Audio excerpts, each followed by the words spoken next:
વસ્યતાપ સંપાદક સ્વેનામૃત વર્ષણાદા આપ બધાના પતિ છે. પતિ વશ કરે છે અને અમૃતની વર્ષા કરે. આપ જ્યારે પ્રસન્ન થાય છે ત્યારે આપના વિશાળ નેત્રો કમળની જેમ વિકસે છે, જેથી ભક્તોને આપ વશ કરો છો અને એમના ઉપર અમૃતની વર્ષા કરો છો. પંકજ જાંધ્રએ કમળ જેવા ચરણો છે જેવા, એવા ભગવાન ભક્તિના પ્રવર્તક છે. પંકજના ભાઈએ બતાવ્યું છે એ આપ સર્વના જનક છો, એટલે સર્વસ્વ નવી ઉત્પન્ન કરીને પણ પ્રદાન કરી શકો છો. કુંતીજી કહે છે આપ અહિક સંપત્તિ વગેરે અને પારલૌકિક ફળ તથા ભક્તિ પણ પ્રદાન કરી શકો છો. આ આપણા ગુણ છે. હવેના 3 શ્લોકથી ભગવાનની લીલાનું નિરૂપણ કરે છે. ભગવાને પાંડવોના અનેક કામ કર્યા છે. કુંતીજી યાદ કરે છે. યથા ઋષિકેશ ખલેન દેવકે કંસને રુદ્રાતિચિરમ સુચાર પિતા વિમોચિતાહમ ચ સહાત્મજા વિભો ત્વયૈનાથેન મુહુર વિપદણાત. અર્થ, કુંતીજી કહે છે હે ઋષિકેશ, જેવી રીતે કંસે કેદ કરેલા દેવકીજી ઘણા સમયથી દુઃખી હતા, તેમને આપે છોડાવ્યા, એમ હે વિભો અમારા નાથ થઈ આપે વારંવાર વિપત્તિઓમાં ઘેરાયેલા મારા પુત્રો સહિત મારી રક્ષા કરી. હવે ક્યાં ક્યાં રક્ષા કરી એ બધું કહે છે. તો હવે સુખનો વારો આવ્યો ત્યાં વયા જાવ છે. દુઃખમાં સાથે રહ્યા તો સુખમાં કેમ અમને છોડીને જાઓ? તો મને એટલું દુઃખ આપો કે આપ અમને છોડીને ક્યારેય જાઓ નહીં. સુબોધિની ઋષિકેદ પદથી મુખ્ય લીલા કહી છે. ઋષિક એટલે ઇન્દ્રિયો અને ઈશ એટલે સ્વામી, નિયામક. અર્થાત આપ ઇન્દ્રિયોના નિયામક હોવાથી સ્વામીની જેમ રક્ષણ કરો છો. એટલે આપ ઋષિકેશનો અર્થ ઇન્દ્રિયોના સ્વામી છો આપ, એટલે આપ એનું રક્ષણ કરો છો, નિયામક છો. એટલે આપના દર્શનથી બધી ઇન્દ્રિયોને પ્રીતિનો અનુભવ થાય છે. એટલે એના રસમાં ડૂબેલા કોણ આપને નમસ્કાર કેમ ના કરે? એટલે કે બધા આપને નમન કરે છે. ભગવાનની લીલાઓનું નિરૂપણ કરે છે. ખલેન કંસેન દેવકી અતિ ચિરમ રુદ્રા. પાખંડી કંસ દ્વારા આપણા માતા પિતાને ઘણા સમય સુધી કેદમાં રાખવા, ઘણા દુઃખનો અનુભવ કરાવ્યા પછી વિમોચિતા મુક્ત કર્યા, તે પણ આપણી મોટી લીલા જ છે. અમે તો એથી પણ કૃતાર્થ છીએ, એટલે આપની લીલાઓનું વર્ણન અમારાથી થઈ શકે એમ નથી. જો કુંતીજીએ આ બધી લીલા દેવકીના બેન નણંદ હતા, એટલે વ્રજની લીલાનું ઓછું વર્ણન કરે છે. દેવકીને છોડાવ્યાનું અમને આમ કર્યું ને. ભક્તોને દુઃખમાંથી મુક્ત કરવા એ આપનો ગુણ છે. તે લીલાને ગુપ્ત રાખીને અહીં ગુણનું જ એ રૂપમાં વર્ણન કર્યું છે. યથા જેવી રીતે પાખંડી કંસે કેદ કરેલા દેવકીજીને તમે મુક્ત કર્યા, તેમ મને પણ અને ચ મૂકીને કહ્યું છે યશોદાજીને પણ આપે દુઃખમાંથી મુક્ત કર્યા. તેમાંય વળી મારા ઉપર તો વિશેષ કૃપા છે. તે સહાત્મજા પુત્રો સહિત પદથી બતાવ્યું છે. એટલે મારી સાથે તો મારા પુત્રોની પણ આપે મુક્તિ કરી. કુંતીજી પોતાના અને દેવકીજીની પરિસ્થિતિની સરખામણી કરે. દેવકીજીના તો આપ એક જ એવા પુત્ર છો, એમણે બીજા પુત્રોની અપેક્ષા નથી, એટલે દેવકીજીને પુત્રો સહિત છોડાવ્યા એમ કહ્યું નથી.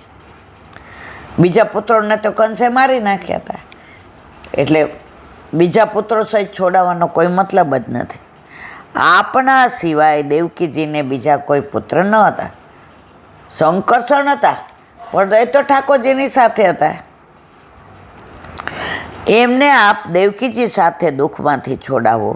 અથવા કદાચ કુંતાજી એમ કહેવા માગે છે કે દેવકીજીના ઘણા પુત્રો તમે મરાવી નાખ્યા, જ્યારે મારા એક જ પુત્ર કર્ણને પણ તમે મરાવ્યો.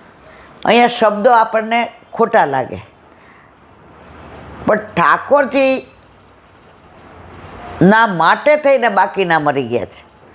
અહીંયા કર્ણ પણ કુંતીનો પુત્ર હતો, પણ વાંક તો કર્ણનો કુંતીજીનો હતો કે કુંવારા હતા તો છેક લગી એણે જાહેર ન કર્યો, એટલે કર્ણ મરાયો.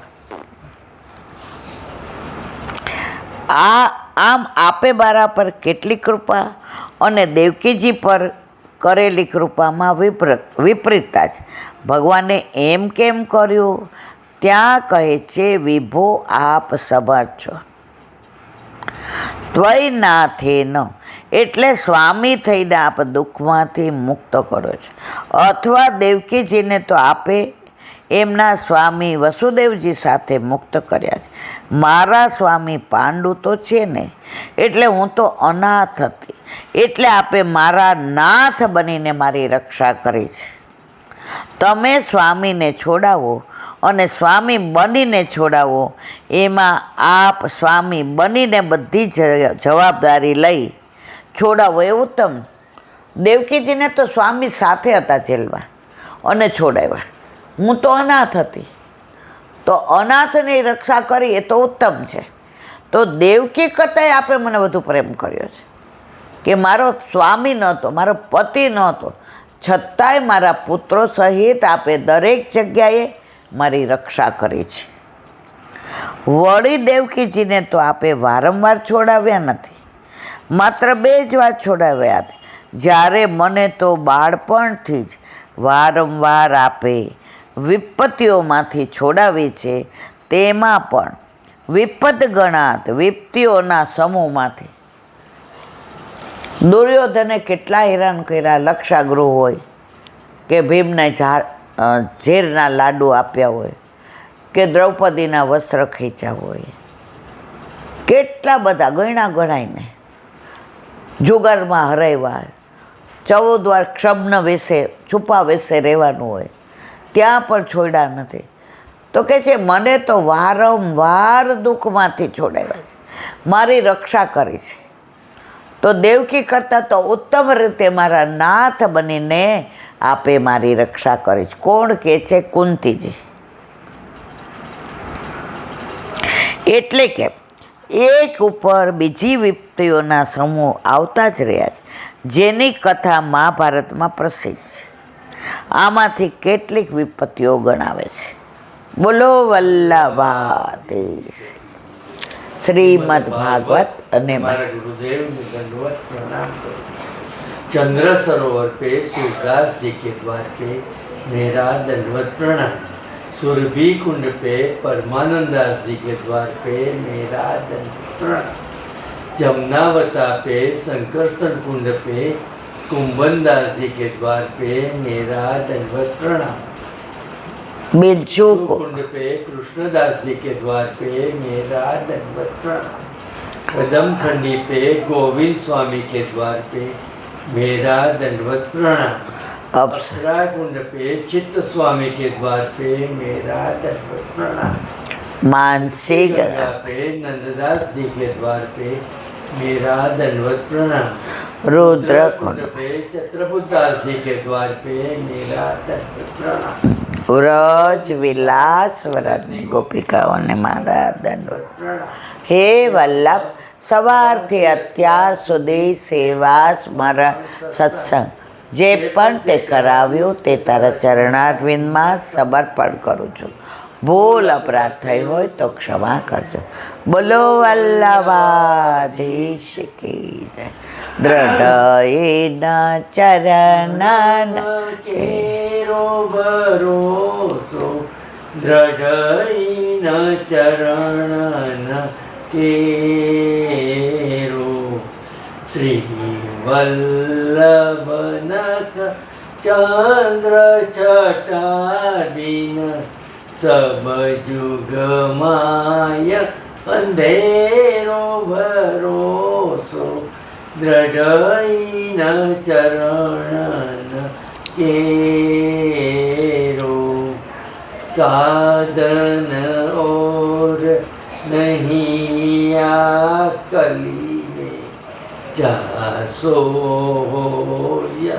નિવેરો સુર કા કહે દ્વિવિધ આંધરો વિના મોલ કો ચેરો ભરોસો દ્રઢ ન ચરણ દ્રઢ ન ચરણ દ્રઢ ન ચરણ કેરો શ્રી વલ્લભાધીશ કી.